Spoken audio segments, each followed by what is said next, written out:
দেশের সার্বভৌমত্ব রক্ষায় সেনা সদস্যদের সব সময় যুদ্ধের প্রস্তুতি রাখার নির্দেশ প্রধান উপদেষ্টার। রাজবাড়ীর কালুখালীতে ম্যানুভার প্রশিক্ষণ। বেশি দিন ক্ষমতায় থাকার ইচ্ছে নেই অন্তর্বর্তী সরকারের, জানিয়েছেন অর্থ উপদেষ্টা। কিছু ভালো কাজের ফুলপ্রিন্ট রেখে যাওয়ার আশা। নির্বাচন হবে অবাধ, সুষ্ঠু ও বিশ্বাসযোগ্য। আবারও ওয়াদা সিএসের। কমিশনের ইমেজ পুনরুদ্ধারে যা দরকার সবই করার ঘোষণা। সর্বোচ্চ আদালতে তারেক রহমানের আরও 4 মামলা বাতিল। রাতে খালেদা জিয়ার সঙ্গে দেখা করবে বিএনপির স্থায়ী কমিটি।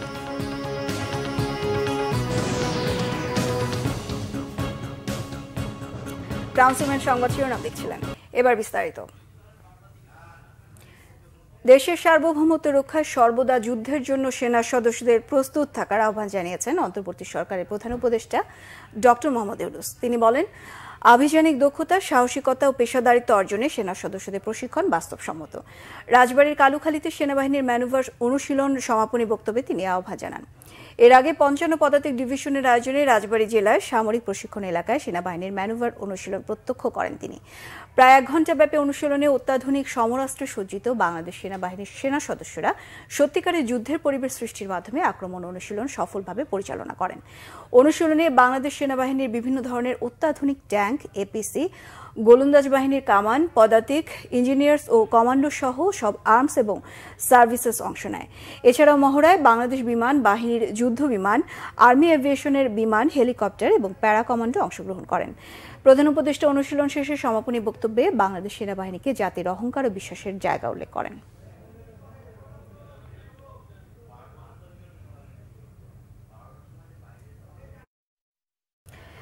দর্শক, 55 পদাতিক ডিভিশনের আয়োজনে রাজবাড়ী জেলার কালুখালীতে সামরিক প্রশিক্ষণ এলাকায় সেনাবাহিনীর ম্যানুভার মহড়া অনুষ্ঠিত হয়েছেন এবং এখানে সেই মুহূর্তে রয়েছেন বিশেষ প্রতিনিধি সিকান্দার রেমান, সরাসরি যুক্ত চিতার সাথে। রেমান, সমাপনী বক্তব্যে প্রধান উপদেষ্টা কি বক্তব্য রেখেছেন আর মহড়ার সবশেষ বিস্তারিত আমাদের জানাবেন। জি, ধন্যবাদ বিপাশা। মহড়া এর মধ্যে শেষ হয়েছে।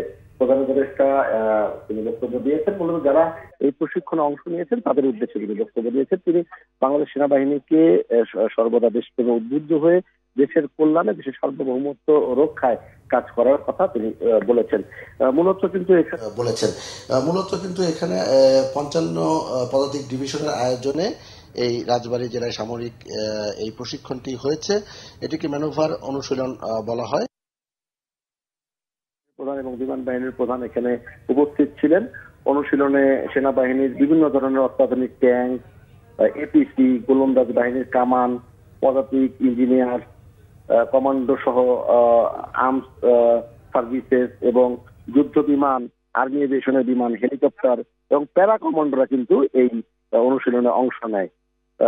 সেনাপ্রধান, যেটি আপনি প্রশ্ন করেছিলেন, সেনাপ্রধান বলেছেন যে প্রশিক্ষণই সর্বোত্তম কল্যাণ এবং এই মন্ত্রে উদ্বুদ্ধ হয়ে সময়োপযোগী এবং আধুনিক প্রশিক্ষণের মাধ্যমে এই যে সেনাবাহিনীর যে দক্ষতা সেটি আরো বাড়াতে হবে দেশের সার্বভৌমত্ব রক্ষায় এবং সরকারের যে সদিচ্ছার কথা সেটিও তিনি জানিয়েছেন। একই সঙ্গে সেনাবাহিনীর সদস্যরা কিন্তু যারা এখানে অনুশীলনে অংশ নিয়েছেন তারা তাদের যে দক্ষতা এবং যোগ্যতার যথাযথ যে বিষয় রয়েছে সেটি তারা প্রদর্শন করতে সমর্থ হয়েছে। তো ঘণ্টাব্যাপী এই অনুশীলন শেষ হয়েছে। অল্প কিছুক্ষণের মধ্যেই প্রধান উপদেষ্টা এই রাজবাড়ী থেকে, সাধারচর থেকে ঢাকার উদ্দেশ্যে রওনা হবেন। এই হচ্ছে এখান থেকে সবশেষ অবস্থা। রেমান, ধন্যবাদ আপনাকে। দর্শক, রাজবাড়ী জেলা কালুখালী থেকে যুক্ত হয়েছিলেন সহকর্মী সিকান্দার রেমান। ভোটারদের বঞ্চনা ঘোচাতে সুষ্ঠু, অবাধ ও বিশ্বাসযোগ্য নির্বাচন করতে প্রতিশ্রুতিবদ্ধ নির্বাচন কমিশন। এজন্য নির্বাচন সংশ্লিষ্টদের পেশাদারিত্বের সঙ্গে কাজ করার নির্দেশ দিয়েছেন প্রধান নির্বাচন কমিশনার AMM নাসির উদ্দিন। বলেন, নিরপেক্ষ নির্বাচন অনুষ্ঠানে কমিশনের হাতিয়ার হবে আইন এবং বিবেক। নির্বাচনকে যেভাবে কলুষিত করা হয়েছে তা পুনরুদ্ধার করতে যা যা করা দরকার সবই করা হবে বলে জানান কমিশনাররা। SM ফয়েদ জানাচ্ছেন বিস্তারিত। বিগত 3টি বিতর্কিত সংসদ নির্বাচনে ভোটাধিকার বঞ্চিত হয়েছেন 18 কোটি মানুষ। তাদের ভোটাধিকার ফিরিয়ে দিতে কাজ করছে নির্বাচন কমিশন। জাতিকে একটি সুষ্ঠু ও গ্রহণযোগ্য নির্বাচন উপহার দিতে খসড়া ভোটার তালিকা প্রকাশের পর বাদ পড়া ভোটারদের তালিকাভুক্ত করতে 20 জানুয়ারি থেকে বাড়ি বাড়ি যাবে তথ্য সংগ্রহকারীরা। রবিবার তথ্য সংগ্রহকারীদের প্রশিক্ষণের উদ্বোধনী অনুষ্ঠানে প্রধান নির্বাচন কমিশনার বলেন, গতানুগতিক পদ্ধতিতে কাজ করার সুযোগ নেই। 18 কোটি মানুষ যে বঞ্চিত, এই তাদের এই বঞ্চনার দুঃখ তারা বলার জন্য আছে, আমরা আছি। তা আমরা দায়িত্ব নিয়েছি ইনশাল্লাহ তাদের বঞ্চনা যাতে আমরা ঘুষাইতে পারি। তারা যে বঞ্চিত হয়েছে এতদিন, সেটা সেই ভোটের অধিকার থেকে বঞ্চিত হয়েছে, সেটা আমরা ঘুষাতে চাই। তাদের এই বঞ্চনার যে কষ্ট সেটা আমরা দূর করতে চাই এবং আমরা আমাদের কমিটমেন্টে অটল আছি। সুষ্ঠু, স্বচ্ছ ও নিরপেক্ষ নির্বাচন দিতে নির্বাচন কমিশন প্রতিশ্রুতিবদ্ধ। কাজ করতে গিয়ে কমিশন ইচ্ছাকৃত ভুল করবে না বলেও প্রতিশ্রুতি দেন সিইসি। আমরা যে জাতির কাছে যে ওয়াদা দিয়েছি সেই ওয়াদা যাতে আমরা সঠিকভাবে পালন করতে পারি, সেই লক্ষ্যে মাথায় রেখে এটা কিন্তু বেসিক প্রিন্সিপাল আমাদের জন্য, যে আমার কোনো কাজকর্মে যাতে ওই যে মূল লক্ষ্য যাতে কোনো মতে অসুবিধা না হয়, এটা সবসময় মাথায় রাখবেন। আপনারা তো ওই যে ইনফরমেশন কালেক্ট করে আপনার দায়িত্ব শেষ না, শেষ পর্যন্ত কাজ আছে। তো ফাইনাল ডেলিভারি যেটা দিব আমরা প্রোডাক্ট, ফাইনাল লক্ষ্য তো একটা ক্রেডিবল, সুষ্ঠু, ফেয়ার ইলেকশন, সেই পর্যন্ত আপনাদেরকে তো যেতে হবে। It's a marathon race. নির্বাচন সংশ্লিষ্টদের পেশাদারিত্বের সঙ্গে কাজ করার নির্দেশ দেন কমিশনাররা। আসল কাজ করতে হবে আমাদের মূল ভোটার তালিকা নিয়ে, কমপ্লিট ভোটার তালিকা নিয়ে একটা করে তালিকা আমাদেরকে চেক করতে হবে। এবার অপরাপর সময়ের মতন গতানুগতিকভাবে করলে হবে না। মেইন চ্যালেঞ্জ হবে এবার যে সবাইকে বুঝিয়ে বলা, সঠিকভাবে কাজটি করা, যতটুক সময় নিয়ে করার কথা ততটুক সময় নিয়ে করা, টাকার হিসাব না করা, প্রতিটি জিনিসকে খুঁটিনাটিভাবে দেখা। নতুন ভোটার, মৃত ভোটার, স্থানান্তরিত ভোটার, ভুয়া ভোটার সব সমান গুরুত্ব দিয়ে দেখা। নাম যিনি প্রথম লেখেন তিনি ভুল করেছেন, যার সুপারভাইজ করার কথা তিনিও ততটা সুপারভাইজ করেন নাই।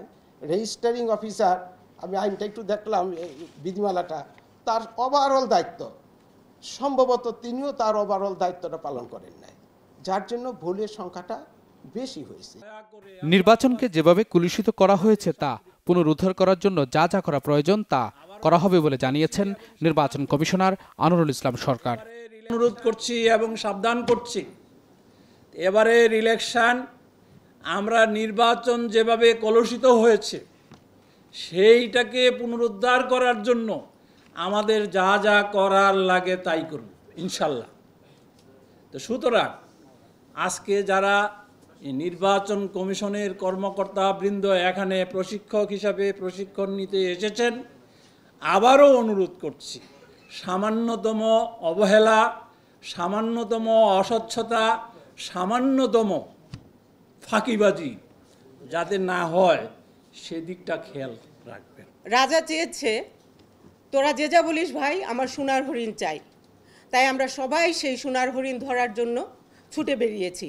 কেউ সফলকাম হয়েছি, কেউ ছিটকে পড়েছি, আর কেউ এই প্রতিযোগিতা পর্যন্ত যেতেই পারিনি। কাজেই এখন এই পরিবর্তিত পরিস্থিতিতে কর্তাও নেই, রাজাও নেই, আমরা সবাই রাজা। আর আমাদের রাজা হচ্ছে আমাদের আইন কানুন, বিধিবিধান, সর্বোপরি আমাদের বিবেক। তাই আমি আশাবাদী আবারও যে আমরা একটা সুষ্ঠু নির্বাচন অবশ্যই করতে পারবো, জাতিকে উপহার দিতে পারবো। আর আমাদের মধ্যে যদি কারো ওইরকম দুরভিসন্ধিমূলক কোনো একটা কিছু করার থাকে, বিশেষ করে আমি আমার প্রতিষ্ঠানের কথা বলছি, তো আমরা 4 জন কমিশনার আছি। 4 জন কমিশনারকে আমি মনে করি 4টা ছাঁকনি, এখানে কোনো না কোনো ছাঁকনিতে সেটা আটকা পড়বে। ভোটার তালিকা যত নির্ভুল হবে নির্বাচন তত গ্রহণযোগ্য হবে, আশা কমিশনারদের।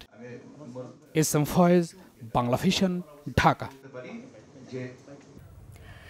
বিএনপির ভারপ্রাপ্ত চেয়ারম্যান তারেক রহমানের বিরুদ্ধে আরও 4টি মামলা বাতিল করেছে দেশের সর্বোচ্চ আদালত। বিগত 19 বছরে তারেক রহমানের বিরুদ্ধে 82টি মামলা হয়েছে, এখনও 18টি মামলার নিষ্পত্তি হয়নি। আগস্ট থেকে ডিসেম্বরের মধ্যে 64টি মামলা থেকে অব্যাহতি বা খালাস পেয়েছেন তারেক রহমান। সময়ের সুযোগ মতো তারেক রহমানের দেশে আসার কথা জানালেন তার আইনজীবী। আরও জানাচ্ছেন নাবিল জাহাঙ্গীর। 2007 সালের তত্ত্বাবধায়ক সরকারের আমলে গ্রেপ্তার হয়ে ব্যাপক নির্যাতনের শিকার হন বিএনপির ভারপ্রাপ্ত চেয়ারম্যান তারেক রহমান। উন্নত চিকিৎসার জন্য 2008 সালের 11 সেপ্টেম্বর লন্ডনে যান বিএনপির এই শীর্ষ নেতা। 111-এর আমল সহ আওয়ামী লীগ সরকারের আমলে তারেক রহমানের বিরুদ্ধে 82টি মামলা করা হয়। গেল বছরের 5 আগস্ট শেখ হাসিনা সরকারের পতনের পর বদলে যায় দেশের রাজনৈতিক প্রেক্ষাপট। বিএনপির আইনজীবীরা তারেক রহমানের মামলা নিষ্পত্তি করার উদ্যোগ গ্রহণ করেন। 2007 সালে তার বিরুদ্ধে রাজধানীর 4টি থানায় চাঁদাবাজির মামলা করেন একজন ব্যবসায়ী। 19 বছর ধরে এইসব মামলার বিচার শেষ হয়নি। একই সঙ্গে মামলা বাতিল চেয়ে আবেদন করা ছিল হাইকোর্টে। গেল 23 অক্টোবর উচ্চ আদালত তারেক রহমানের বিরুদ্ধে থাকা 4টি মামলা বাতিল করে দেয়। রাষ্ট্রপক্ষ থেকে যেটা বলা হয়েছে যে মামলার এফআইআরে আছে 1 কোটি টাকার চাঁদা দাবি, কিন্তু কে চাঁদা দাবি করেছেন সেটা নেই। জনাব তারেক রহমান সাহেবকে সেই মামলায় সোনারের দেখানো হয়েছে, টাকাগুলো কোথায় গিয়েছে সেই হদিশটা নেই। অর্থাৎ অভিযোগ করছে টাকা আদায়, কে আদায় করেছে সেটা নেই। বাট তারেক রহমান সাহেবের নামটা দিয়েছে। এবং আপনারা জানেন এই একটা মামলায়, আমিন আহমেদের মামলায়, চাঁদাবাজির মামলা, যে মামলাটাকে প্রথম গ্রেফতার করা হয়েছিল, সেই মামলায় জনাব তারেক রহমান সাহেবকে এই বাংলাদেশ না, এই পাক ভারত উপমহাদেশের ইতিহাসে প্রথম কোনো রাজনৈতিক ব্যক্তিত্বকে এইভাবে টর্চার করা হয়। তখন এই টর্চারের কারণে তিনি লন্ডনে চিকিৎসা নিতে বাধ্য হয়েছেন। হাইকোর্টের রায়ের বিরুদ্ধে আপিল করে রাষ্ট্রপক্ষ। রবিবার আপিল বিভাগের বিচারপতি আশফাকুল ইসলামের নেতৃত্বাধীন 4 বিচারপতির বেঞ্চ মামলা বাতিলের রায় বহাল রেখে আদেশ দেন। রাজনৈতিক উদ্দেশ্যে তৎকালীন 111 সরকার এবং তার ধারাবাহিকতায় শেখ হাসিনার সরকার মিথ্যা বানোয়াট মামলা দায়ের করেছিল। আজকে মহামান্য আদালতের, সর্বোচ্চ আদালতের রায়ের মাধ্যমে প্রমাণিত হলো সেই মামলাগুলো মিথ্যা বানোয়াট এবং মামলাগুলোর কোনো আইনগত ভিত্তি ছিল না, ইনগ্রেডিয়েন্টস ছিল না, যে কারণেই মামলাগুলো বাতিল করা হয়েছে। তারেক রহমানের বিরুদ্ধে এখনও 18টি মামলা বিচারাধীন আছে। তারেক রহমানের স্ত্রী জোবাইদা রহমানের বিরুদ্ধে থাকা মামলা নিষ্পত্তি করা হয়েছে। দণ্ড থেকে অব্যাহতি পেয়েছেন BNP chairperson Khaleda Xiao. Nabil Jahangir, Bangla vision, Dhaka. BNP chairperson Begum Khaleda জিয়ার সঙ্গে সাক্ষাৎ করবেন দলটির স্থায়ী কমিটির সদস্যরা। রাতে গুলশানে বেগম খালেদা জিয়ার সাথে সাক্ষাৎ করবেন বিএনপির মহাসচিব মির্জা ফখরুল ইসলাম আলমগীর সহ স্থায়ী কমিটির অন্যান্য সদস্যরা। মঙ্গলবার রাতে চিকিৎসার জন্য লন্ডনের উদ্দেশ্যে যাত্রা করবেন বিএনপি চেয়ারপারসন বেগম খালেদা জিয়া। তার আগে রবিবার রাতে স্থায়ী কমিটির সদস্যরা বেগম খালেদা জিয়ার সঙ্গে সাক্ষাৎ করবেন। দীর্ঘদিন ধরে লিভার, কিডনি, ডায়াবেটিস, আর্থারাইটিস সহ নানান রোগে আক্রান্ত বেগম খালেদা জিয়া। দেশে এবছরই একটি সুষ্ঠু গ্রহণযোগ্য নির্বাচন হবে বলে আশা করছেন বিএনপির ভাইস চেয়ারম্যান শামসুজ্জামান দুদু। জাতীয় প্রেস ক্লাবে এক আলোচনায় শামসুজ্জামান দুদু বলেন, অন্তর্বর্তী সরকারের প্রধান উপদেষ্টার প্রতি বিএনপি সহ রাজনৈতিক দলগুলোর আস্থা আছে। তিনি বলেছেন, এবছরের শেষে বা আগামী বছরের প্রথমে নির্বাচন হবে, তাতে সবাই আস্থা রাখতে চায়। তবে আওয়ামী লীগকে হেলা করা যাবে না, তারা বসে আছে দেশে অস্থিতিশীল করার জন্য। আলোচনায় দলের চেয়ারপারসনের উপদেষ্টা হারুনুর রশিদ বলেন, নির্বাচন যত দেরি হবে ততই সংকট বাড়বে। নির্বাচিত সরকার যতদিন না আসবে সংকটগুলোর সমাধান সহজ হবে না।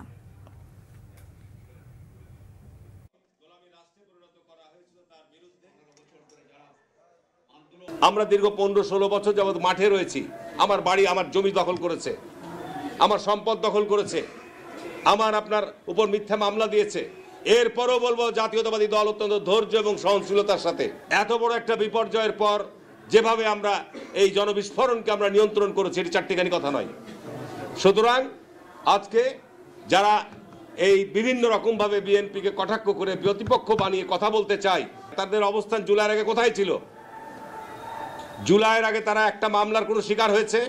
90-এর গণঅভ্যুত্থানের পর বিএনপি জিতেছে, ছাত্র দলের সরাসরি নেতৃত্বে তখন গণঅভ্যুত্থান এসেছে।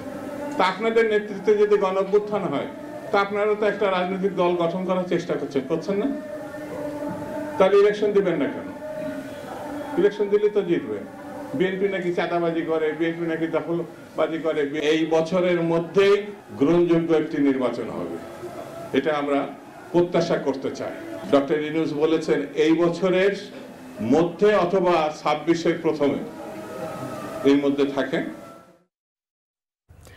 অর্থ উপদেষ্টা ডক্টর সালেউদ্দিন আহমেদ বলেছেন, বর্তমান সরকারের দীর্ঘদিন থাকার ইচ্ছে নেই, কিছু ভালো কাজ করে ফুল প্রিন্ট রেখে যেতে চায়। রবিবার সকালে পররাষ্ট্র মন্ত্রণালয়ে আয়োজিত সৌদি বাংলাদেশ সম্পর্ক সংক্রান্ত সেমিনারে তিনি এসব কথা বলেন। এ সময় সৌদি রাষ্ট্রদূত ইসা ইউসুফ ইসা আল দুরহাইলান অভিযোগ করেন, অনেক বড় প্রকল্প তৎকালীন প্রধানমন্ত্রীর অফিস থেকে সুনির্দিষ্ট মন্ত্রণালয়ে গেলে ব্যক্তির স্বার্থে আটকে যেত। এর ফলে অ্যাকুয়া পাওয়ার যখন বাংলাদেশের $3.5 বিলিয়ন বিনিয়োগের আগ্রহী প্রতিষ্ঠানটিকে সুযোগ দেওয়া হয়নি।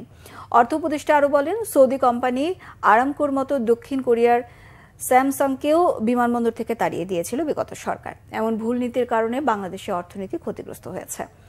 তবে বিদেশি বিনিয়োগ বান্ধব পরিবেশ এদেশে নেই, এই সত্য স্বীকার করতে হবে বলে জানান পররাষ্ট্র উপদেষ্টা তৌহিদ হোসেন।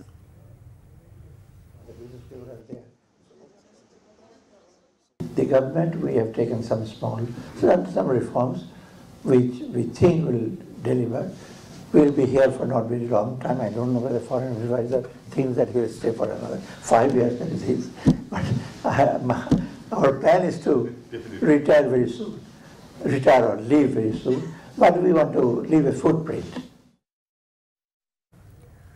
ভঙ্গুর অর্থনীতি থেকে বেরিয়ে আসার চেষ্টার মধ্যেই অর্থবছরের মাঝপথে ভ্যাট বাড়ানোর উদ্যোগকে আচমকা ও অযৌক্তিক বলে মনে করছেন ব্যবসায়ীরা। তারা বলছেন, ভ্যাটের হার বাড়িয়ে 12,000 কোটি টাকা আদায়ের পরিকল্পনায় অন্তর্বর্তী সরকার ভুল পথে হাঁটছে। অতীতে ভ্যাটের হার কমিয়ে আদায় বাড়িয়ে রাজস্ব বৃদ্ধির দৃষ্টান্ত তুলে ধরে ব্যবসায়ীরা জানান, শেষ পর্যন্ত ভ্যাটের হার বাড়ানো হলে আন্দোলনে যাবেন তারা। গোলাম ময়নুল হাসান জানাচ্ছেন বিস্তারিত। চলতি অর্থ বছরে এনবিআর কে রাজস্ব আদায়ের লক্ষ্য দেওয়া আছে 4,80,000 কোটি টাকা। গত নভেম্বর পর্যন্ত লক্ষ্যমাত্রার চেয়ে 42,000 কোটি টাকা আদায় থেকে পিছিয়ে আছে এনবিআর।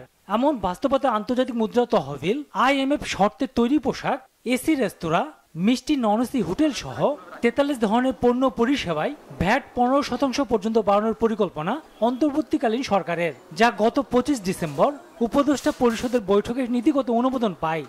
আমরা ব্যবসায়িক মহল থেকেও কিন্তু একটু সারপ্রাইজড হয়েছি যে হঠাৎ করে মাঝখানে আমরা দেশ এবং অর্থনীতি হিসেবে কিন্তু গত কয়েক বছর ধরে কিন্তু একটা চ্যালেঞ্জের মুখে ছিলাম। সো সরকারকে এইভাবে যতটুকু আমাদের উপদেষ্টা মহোদয় বলেছেন, বাট আমরা মনে করছি যে এটা কিন্তু একটা ডিরেক্ট ইম্প্যাক্ট আম জনতার উপরে পড়বে। IMF তো অবশ্যই তাদের একটা এজেন্ডায় তারা স্পেসিফিক কিছু গাইডলাইনস অ্যান্ড কন্ডিশনস দিবে, কিন্তু সরকারকে তাদের চৌকুশ প্ল্যানিং এবং নেগোসিয়েশনের মাধ্যমে কিছু কিছু জিনিস কিন্তু বাংলাদেশের প্রেক্ষাপট এবং বাস্তব ইস্যুগুলা বিবেচনায় নিয়ে তাদেরকে কিছু নেগোসিয়েশন করতে হবে এবং ওখান থেকে জিতে আসতে হবে।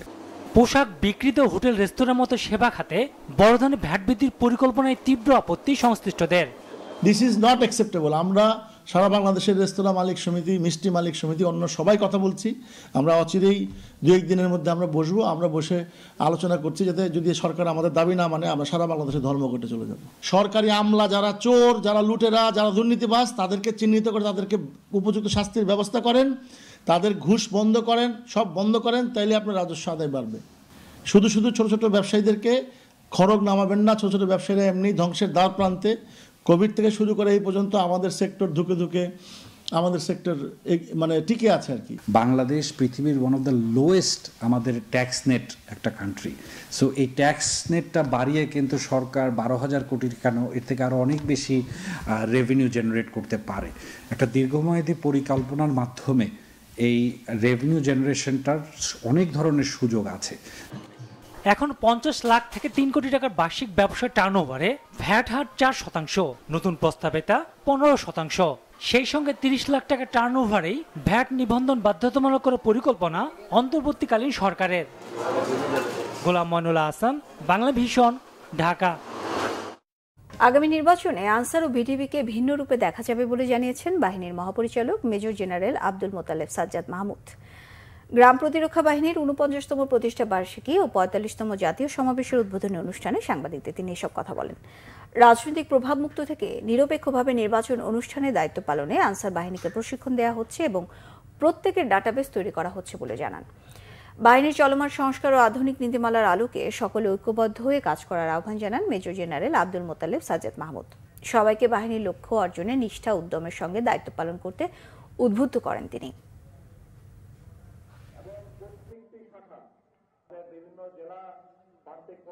কোনো রাজনৈতিক ছত্রছায়ার বাইরে গিয়ে কিভাবে রাষ্ট্র এবং মানুষের জন্য ভূমিকা রাখা যায় সেই প্রশিক্ষণটা আমাদের কারিকুলামে সংযুক্ত করেছে। আগে যেটা আমাদের ছিল না, আগে এগুলো ছিল সাধারণ পর্যায়ে।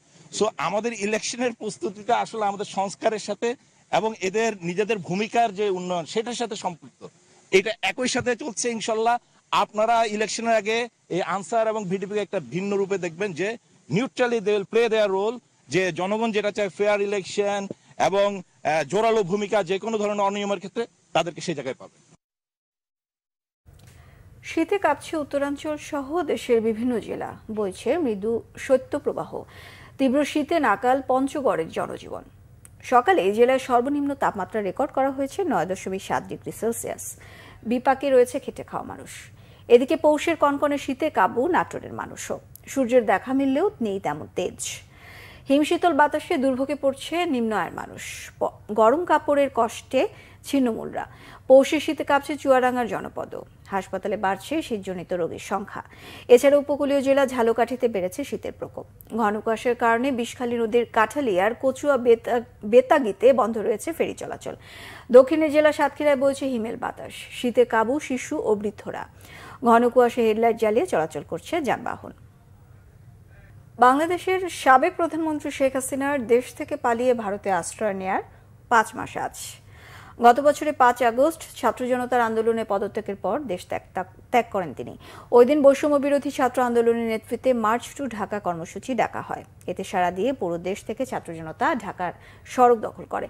গণভবন ঘেরাওয়ের সেই পদযাত্রায় বাধা হয়ে দাঁড়াতে পারেনি আইন শৃঙ্খলা রক্ষাকারী বাহিনীর সদস্যরা। গণভবনমুখী ওই যাত্রায় শেখ হাসিনার 15 বছরের স্বৈরশাসনের অবসান ঘটে। জুলাইয়ে ছাত্র জনতার উপর চালানো নির্যাতন, গণহত্যা সহ বিভিন্ন অভিযোগে বর্তমানে শেখ হাসিনার বিরুদ্ধে শতাধিক মামলা চলমান। ডিসেম্বরের শেষে বাংলাদেশের অন্তর্বর্তীকালীন সরকার সাবেক প্রধানমন্ত্রী শেখ হাসিনাকে ফেরত পাঠাতে ভারতের কাছে চিঠি পাঠায়।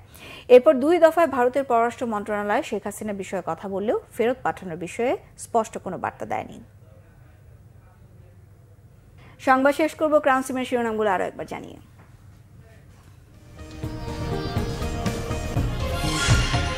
দেশের সার্বভৌমত্ব রক্ষায় সেনা সদস্যদের সবসময় যুদ্ধের প্রস্তুতি রাখার নির্দেশ প্রধান উপদেষ্টার। রাজবাড়ীর কালুখালীতে ম্যানুভার প্রশিক্ষণ। বেশি দিন ক্ষমতায় থাকার ইচ্ছে নেই অন্তর্বর্তী সরকারের, জানিয়েছেন অর্থ উপদেষ্টা। কিছু ভালো কাজের ফুলপ্রিন্ট রেখে যাওয়ার আশা। নির্বাচন হবে অবাধ, সুষ্ঠু ও বিশ্বাসযোগ্য, আবারও ওয়াদা সিইসি। কমিশনের ইমেজ পুনরুদ্ধারে যাওয়া দরকার, সবই করার ঘোষণা। সর্বোচ্চ আদালতে তারেক রহমানের আরও 4 মামলা বাতিল। রাতে খালেদা জিয়ার সঙ্গে দেখা করবেন স্থায়ী কমিটির সদস্যরা।